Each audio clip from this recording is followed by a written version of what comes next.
Hello, I'm Martha Glennie, jewelry professor at George Brown College in Toronto.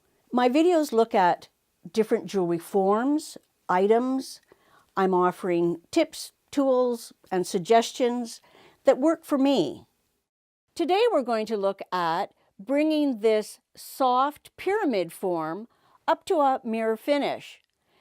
It is a three-sided form, but the sides are soft and rounded.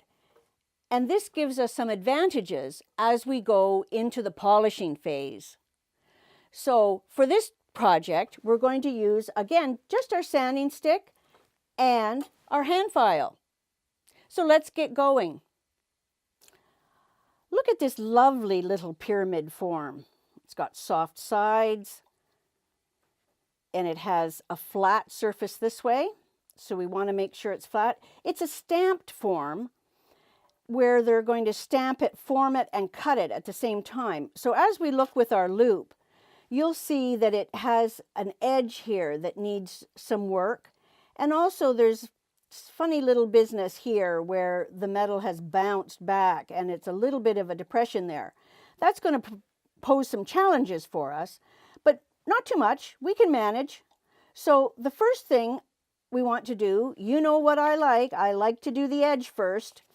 So you have a couple of options to do the edge. You can do it flat on a piece of paper this way, but you know what? I know these kind of thin forms, and if you do it that way, it squeals. Oh, it squeals awful, like fingers on chalkboard.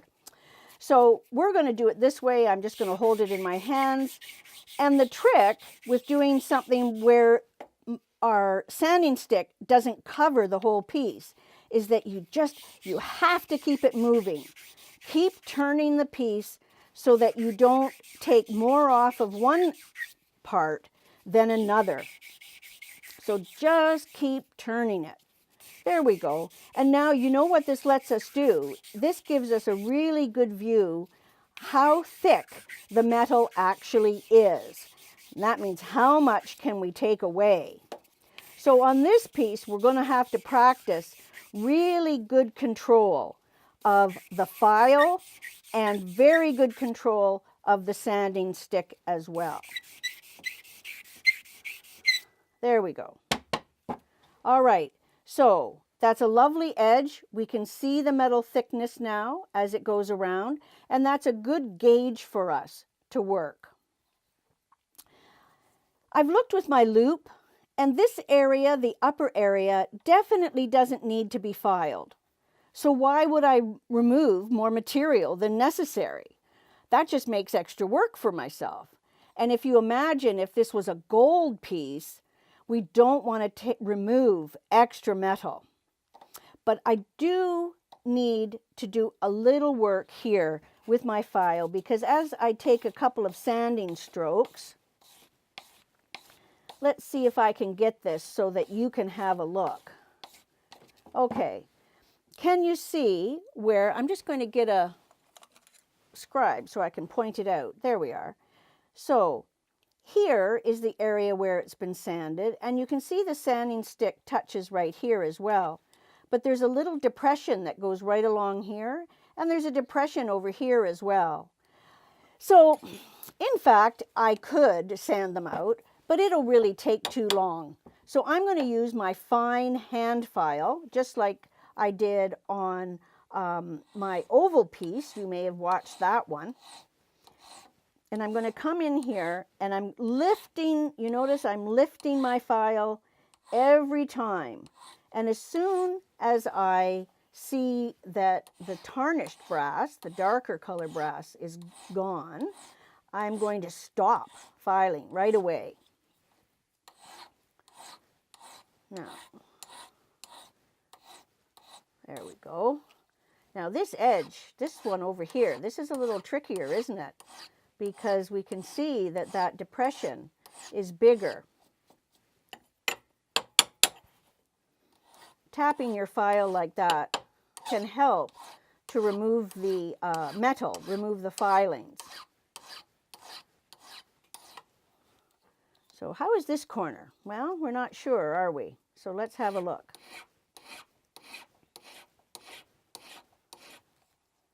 Okay, even though it's a little bit awkward from one direction or the other, that would depend on whether you're right-handed or left-handed.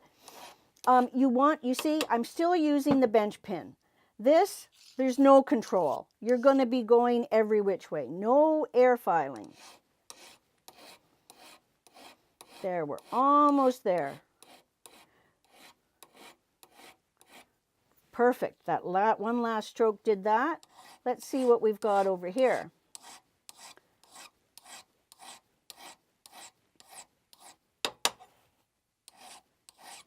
You notice the other thing about my filing, I'm not doing this, am I?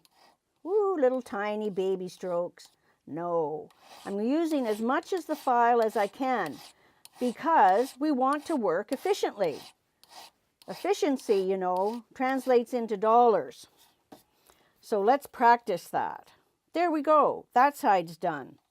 I would continue on and do the exact same thing for the other two sides. Okay?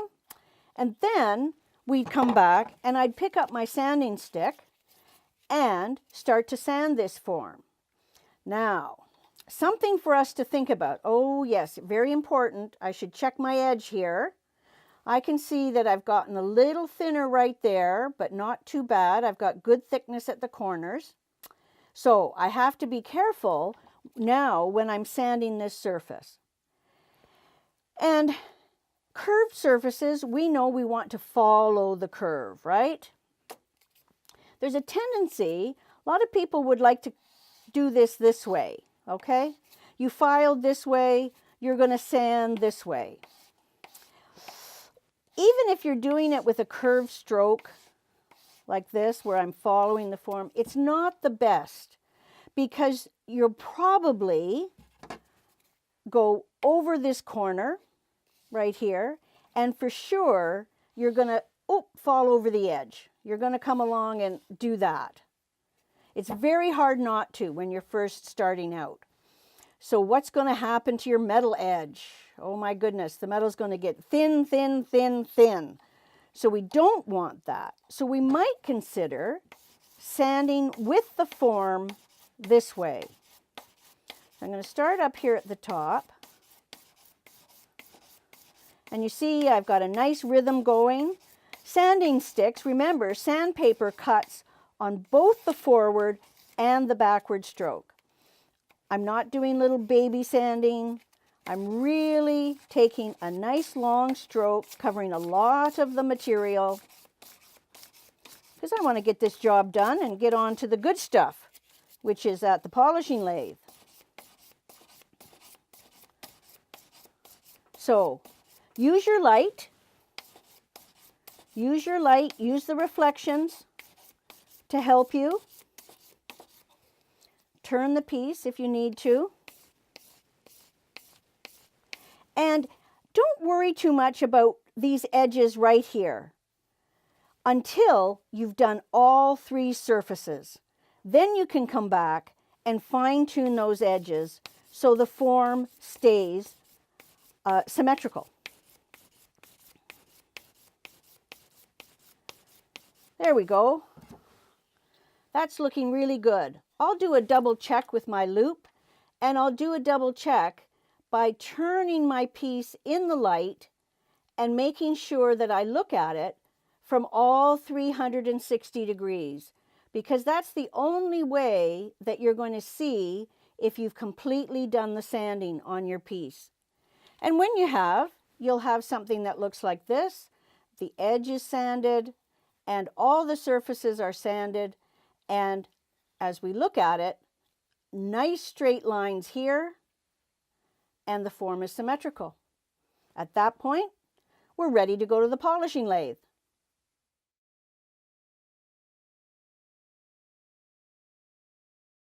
So here's our little pyramid form that's all beautifully sanded. We've come to the polishing lathe, and we're going to be using this yellow treated buff, and we're going to be using Tripoli compound to do our initial polish on it. Some things we have to watch out for. Well, we have to, just like with sanding, we have to watch out for this edge. We don't want to make it disappear. And we also don't want the point to disappear or the edges here. So just like I did with the sanding, we're going to ignore those areas. We're not going to worry about polishing right down to here. We're not going to worry about polishing this and up to here until the very end. And then we'll just go over it once and have that done. So here we go.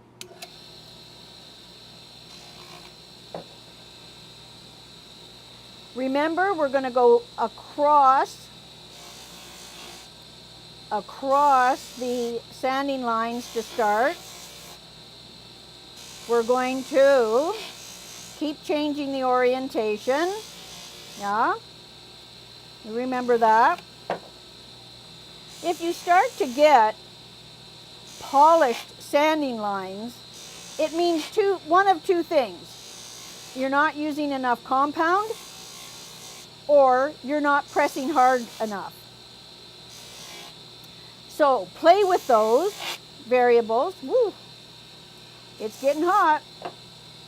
And the other thing is, with a curved surface like this, sometimes you think you can see where you're polishing. So you think you're polishing up here, but in point of fact, you're only polishing down here because you really can't see where the polishing is happening, because it's happening with the metal that's right on the buff. So then some areas get over polished as you're trying to reach that. So remember, we go to the buff and we come away from the buff.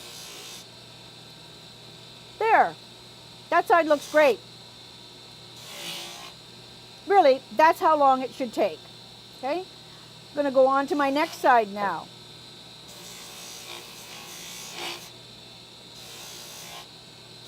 Keep it moving. Now you see the surface here looks a little smeary, doesn't it? That's probably that I have a wee bit too much triply on. So I'm not going to add any here for the next little bit.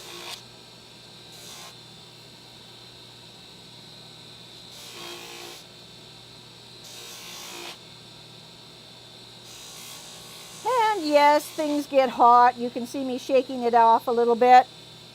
But the more you polish, the more your hands get toughened up, and then the less it bothers you.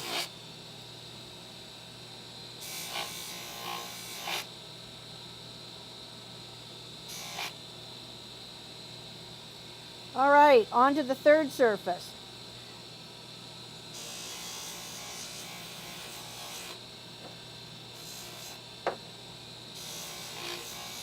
How do I know when to add compound?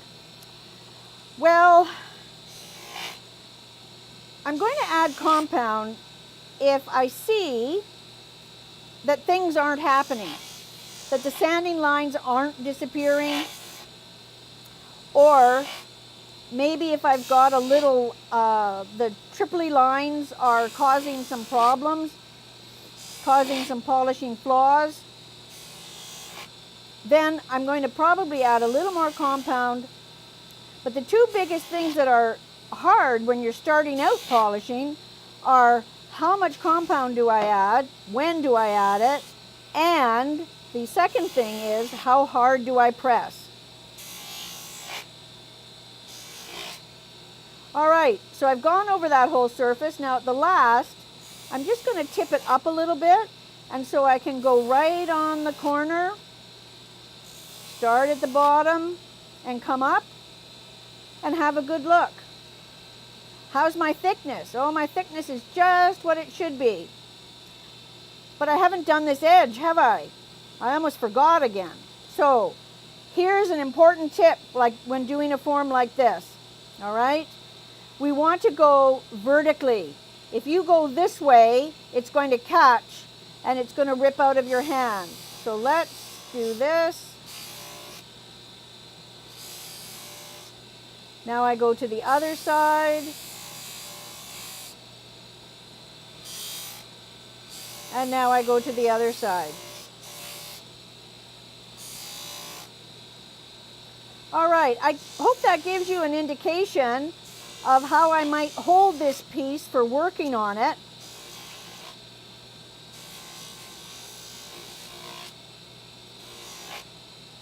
Oh, this is something I do. I think I'm done, and then I'll go back and I'll just go over things again. But that's looking very good. I'm ready to go on for buffing. Here's my beautiful polished pyramid. And I've washed it to remove any Tripoli compound because I don't want to bring it over to my Rouge Wheel buff. I've chosen a large diameter. Larger diameter, the faster it goes, the more work it does. Ooh, that makes my job simple. And it's a little bit soft, which is what I want for this nicely curved surface. So I've got my red rouge, which is good with yellow metals. And let's go ahead and do some buffing. Now, if you remember, our goal here is to remove the polishing lines and end up with a surface that has ideally no lines. Now, as you're starting out, you may find that you end up with rouge lines showing. And, you know, I would say be kind to yourself and realize that as you practice and as you get more skill, those rouge lines will disappear.